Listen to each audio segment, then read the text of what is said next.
Dear Popoy, palabas lang po sana ako ng sama ng loob.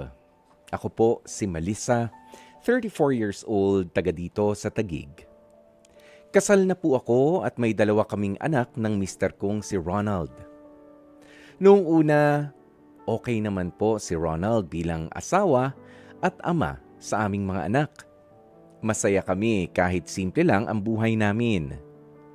Kaya lang, Kuya Popoy, habang tumatagal, pakiramdam ko ay unti-unti kaming nawawala sa listahan ng mga priorities ni Ronald. Kamakailan po ay nag-birthday ang anak namin. Gusto ko sana kahit simpleng handaan lang para mapasaya naman yung bata. Pero ayaw niya. Mas gusto niya raw na magbakasyon na lang kami sa Tagaytay. Kaya pumayag na rin ako dahil yun din naman ang ipinangako namin sa anak namin. Excited na excited pa naman ang bata dahil first time sana naming magbonding ng maayos bilang pamilya.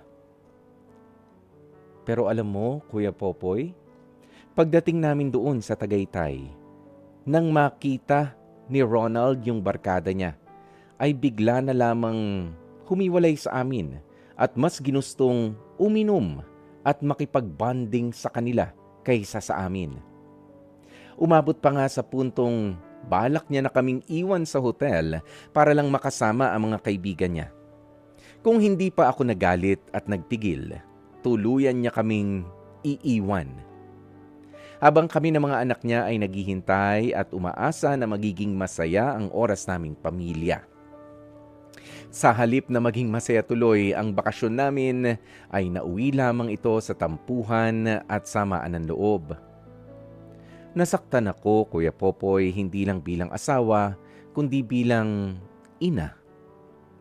Nakita ko kasi sa anak ko ang lungkot at pagtataka kung bakit parang mas importante pa sa papa niya ang barkada kaysa sa amin. Hindi naman ako magrereklamo ng ganito, pero hindi kasi ito ang unang beses na naramdaman kong hindi kami ang priority niya. Mas madalas inuuna talaga ni Ronald ang barkada, pati ang kanyang bisyo. Bilang asawa, matagal ko na pong tiniis ang pagiging babaero at mabarkada niya dahil ayokong masira ang pamilyang binubuo namin. Pero habang tumatagal, pakiramdam ko, ay ako na lang ang lumalaban para mabuo ang pamilyang ito. Sa totoo lang, Kuya Popoy, naawa ako sa mga anak ko dahil ramdam nila ang mga awayan at ang malamig naming pagtrato sa bahay.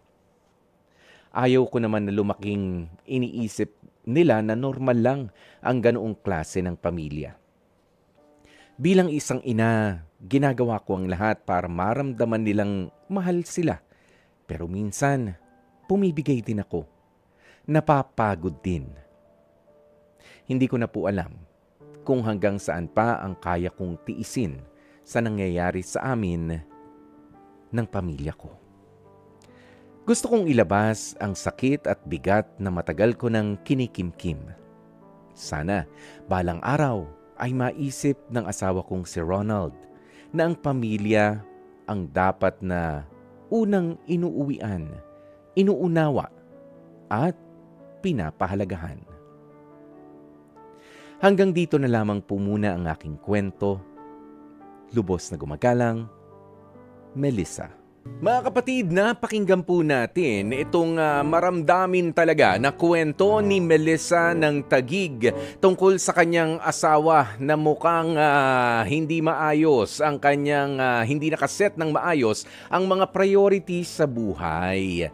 Opo, alam nyo lalong-lalo na sa mga asawang lalaki na mga nakikinig, sa mga katulad ko. Pinapaalalahanan ko rin ang sarili ko. Bakit hindi? Baka sabihin nyo, ikaw rin, Kuya Popoy. Of course.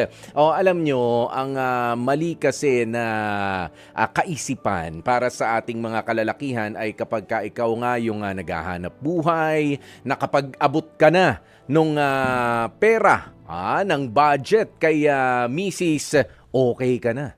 'Di ba? Yan yung mali eh. Kumbaga, meron kang provider mindset. Pero hindi lang naman kasi 'yun ang dapat mong i-provide, hindi lamang yung pinansyal na pangangailangan, ang responsibilidad ng mga asawang lalaki. Okay? Kailangan din ay naipo-provide din natin yung nurturing environment para sa ating mga anak. Katulad nito, si Ronald ay pumunta sa Tagaytay para sana sa birthday nung kanilang anak nitong si Melissa, pero nung makita yung barkada, dumuon na o pumunta na doon sa barkada, nasira na yung plano para sa pamilya. Hindi na ganyan. Kapag ka meron ka ng binubuo na sarili mong pamilya, hindi rin katwiran na bata pa naman yung mga yan.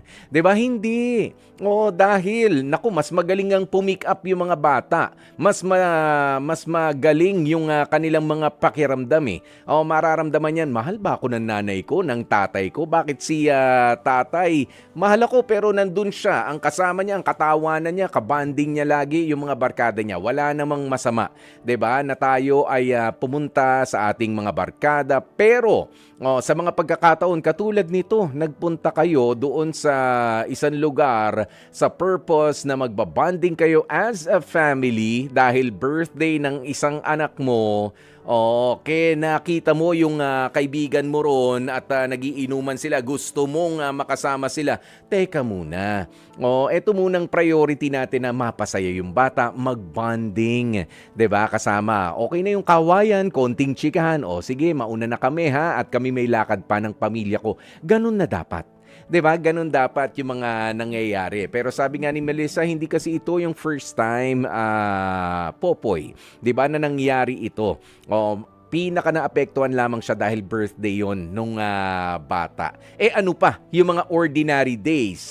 Okay? Ayan, basta dapat kapag tayo po ay nag-asawa na, magpo-provide tayo financially. Yung physical presence natin sa pamilya, sa mga okasyon.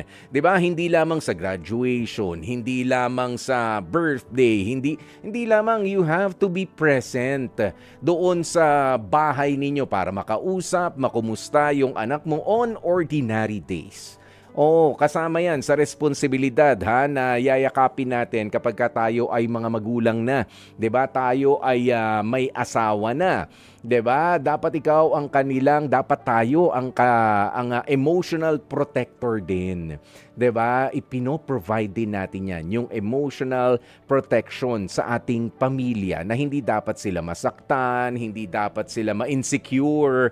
'Di ba? Katulad niyan sa mga kaibigan mo, ikaw pa nagpo-provide ng dahilan actually, Ronald, 'di ba, na ma-insecure ang buong pamilya doon sa mga kaibigan mo, sa mga barkada mo. 'Di ba? Pero alam nyo, ang pinakasikreto lang din naman talaga. Pinakasikreto kung papaanong mamahalin ang isang pamilya na mararamdaman ng kahit na pinakamaliit sa inyong mga anak. Mahalin mo yung nanay nila. Yan yun. It's the complete package. 'Di ba? Mahalin mo bilang asawang lalaki ang asawa mong babae. 'Di ba? Yan yung pinakamagandang gift para sa mga bata. Dahil nandiyan na yan, mahal ng tatay ko ang nanay ko, nararamdaman naming mga anak, yun na yun. Kaya kailangan ma-develop, Melissa, kausapin ng masinsinan. Sabi nga nung kanta, pwede pang lumaban. Pwedeng-pwede pa dahil nga kayo ay kinukulang lamang sa teamwork.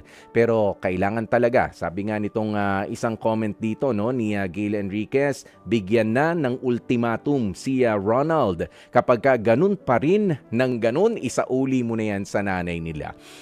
Sa nanay niya.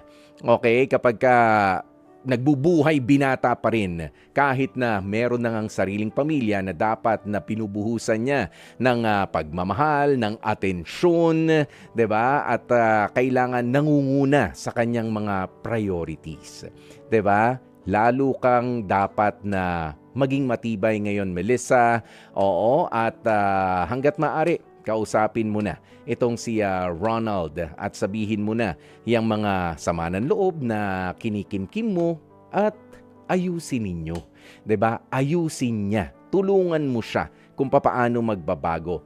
Iayos, iset yung priorities ng mas maayos para talagang gumana ang inyong teamwork bilang mag-asawa. At hari nawa ay lalo kang ang mahalin nitong si Ronald, 'di ba? Na mararamdaman din ng inyong mga anak. Yung iba kasi, mahal ko naman yung mga anak ko nagpo-provide ako para sa kanila. Pero si Mrs. para nakakalimutan. Hindi, mahalin mo na yung nanay.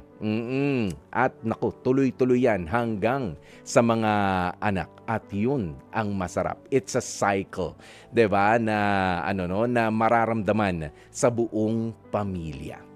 Mga kapatid, patuloy po kayong tumutok sa 105.9 True FM para sa mga totoong balita, impormasyon, music, and entertainment. Mag-subscribe sa aming YouTube channel at podcasts at sundan nyo rin kami sa Facebook, Instagram, X at TikTok sa @TrueNetworkPH. Bisitahin ang aming website sa truefm.ph. Kami ang 105.9 True FM. Laging true sa'yo, kapatid.